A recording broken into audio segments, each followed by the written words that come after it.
In a future where robots rule the boxing ring, and ex-fighter Charlie and his son Max discover Atom, a forgotten bot with a unique talent, as they fight their way to the top, so when the world champion Zeus comes in front of them, will they be able to defeat him because Zeus is so powerful that he can tear Atom ass? Let's recap Real Steel. The movie starts with Charlie, a retired boxer who owes a lot of money to different people. This is partly because boxers have been replaced by robots in the arena, making him lose his job. He's also not great with kids, and even trying to charge them $5 just to take a picture with his broken robot. All right, I'm kidding. $3. Whatever. How about $2.50? You suck! Today, Charlie has a deal with the host, Ricky, who promises to pay him for fighting one of his bulls using Charlie's robot, Ambush. Not happy with the pay, Charlie wants to fight Ricky's best competitor and bets $20,000 on himself. No wonder he owes so many people money, but Charlie doesn't seem worried at all as he showboats with his robot fighter. Then gigantic bull charges at Ambush, but the robot manages to tackle it to the ground, and it dodges attacks with ease and knocks the animal flying with an uppercut. Thinking he's already won, so Charlie flirts with a pretty girl in the crowd. Before he knows it, the raging bull sends his robot flying, taking off one of its legs. But the bull continues to dismantle his robot while Charlie begs the owner to stop the fight. And Ambush gets destroyed completely, turning into nothing more than a pile of scrap metal. Before his bet can be collected, Charlie tries to run away, but he's stopped by two men who inform him that his ex-girlfriend has just died.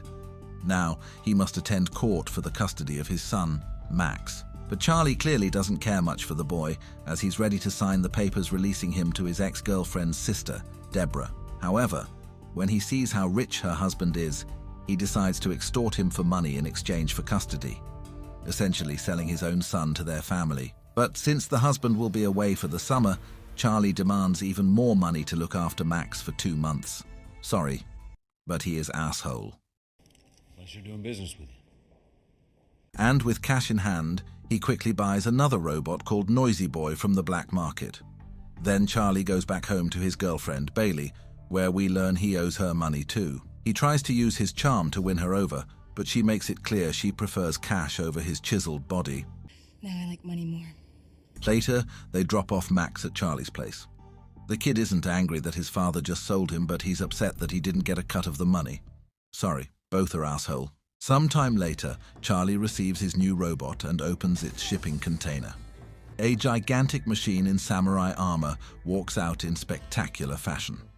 Charlie tries to use voice control, but the robot doesn't respond. Luckily, Max is a huge fan of robot fighting and successfully commands the machine in Japanese, proving that it isn't malfunctioning, and turns out they just needed to reset the language to English. Gravity 1, downtown!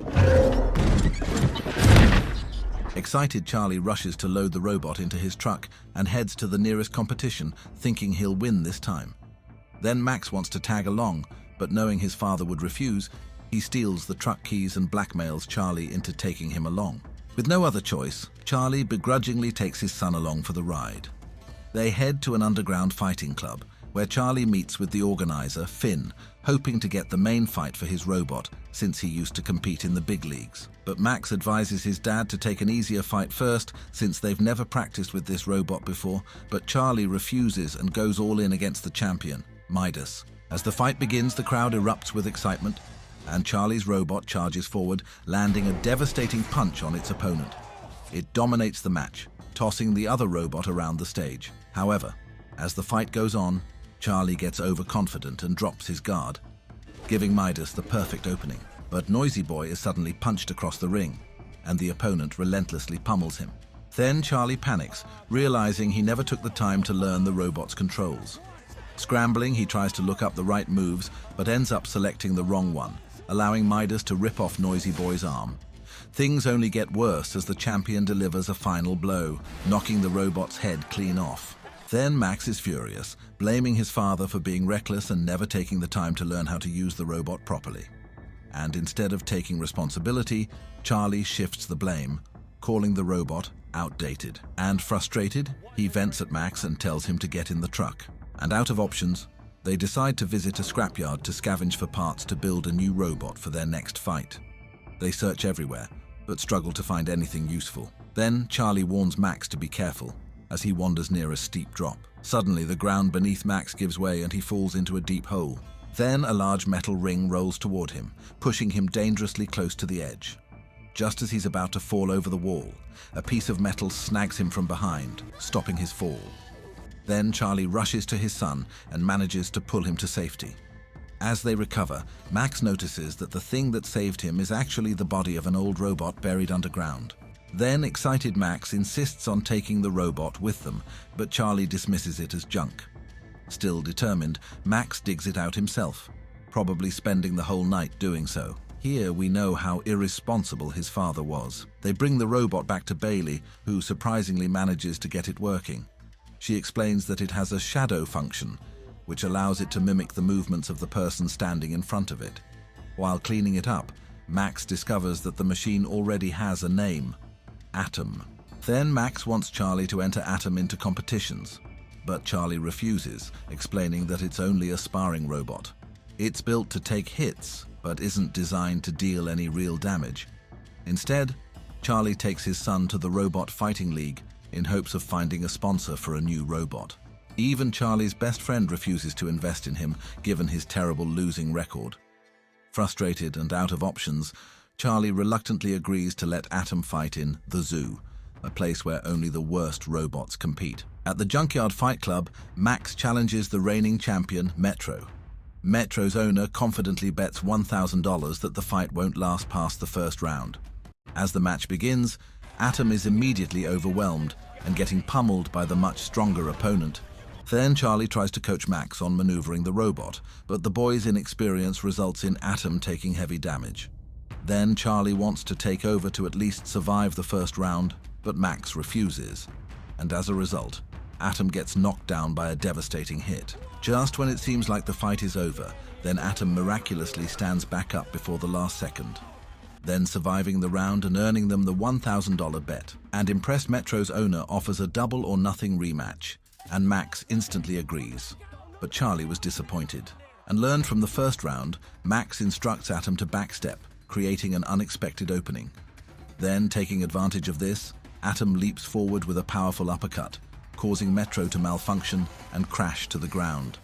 Then, crowd erupts in cheers, and Charlie collects the winnings. After this, while upgrading Atom, Max suggests teaching the robot how to fight by making it mimic Charlie's movements. But Charlie hesitates because he hasn't boxed in years, and his last fight ended in defeat. But after thinking it overnight, he decides to help his son by training Atom himself. Nice! And father-son teamwork leads them to victory after victory in underground fights, and earning both fame and a lot of money.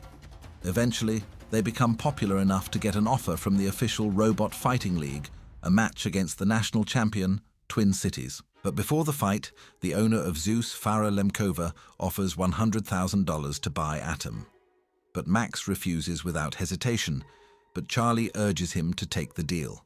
But Max stands firm, declaring that Atom is priceless and not for sale. As the fight begins, Twin Cities marches into the ring while the crowd chants its name. Unshaken, Max confidently steps up, mimicking a boxer's chop as he approaches the stage. Then two machines charge at each other, trading blow after blow. Then Twin Cities quickly gains the upper hand, using its superior power and reach to corner Atom.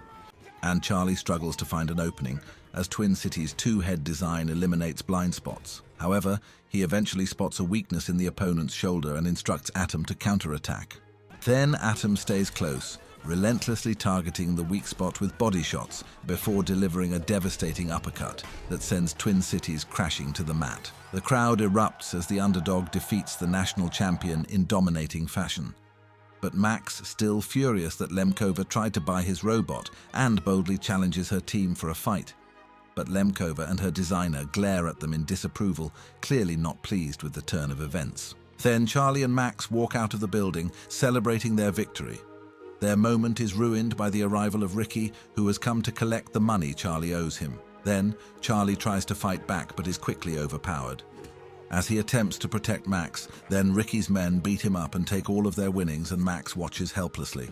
Then, realizing that his dangerous lifestyle puts Max at risk, so Charlie decides to return him to his guardians earlier than planned. But Max is heartbroken and walks away in disappointment. However, Charlie remains unsure of his decision and later seeks advice from Bailey. He confesses that he doesn't feel good enough for his son, believing that Max would be better off with his wealthy foster parents. Then Bailey reminds him that no amount of money can replace a father's love and encourages him to fight for his son. And moved by her words, Charlie returns to Max and sincerely apologizes for everything. He also tells Max that he has accepted the fight against Zeus, this instantly bringing a smile back to his son's face. As they walk toward the ring, the crowd erupts in cheers for the underdog, and Charlie looks to the side and sees Bailey in the stands supporting them, which makes him smile. Then music starts, and Zeus enters the arena, marching toward the ring with a menacing presence. As the fight begins, Zeus charges forward and delivers a devastating punch, knocking Atom to the ground instantly. Then Atom slowly gets back up, only to be knocked down again with just 2 more punches. Despite the relentless beating, Atom refuses to stay down and keeps getting back up, even as Zeus dominates the fight. And eventually, Atom manages to land a surprise uppercut, briefly stunning Zeus, but the opponent quickly regains control.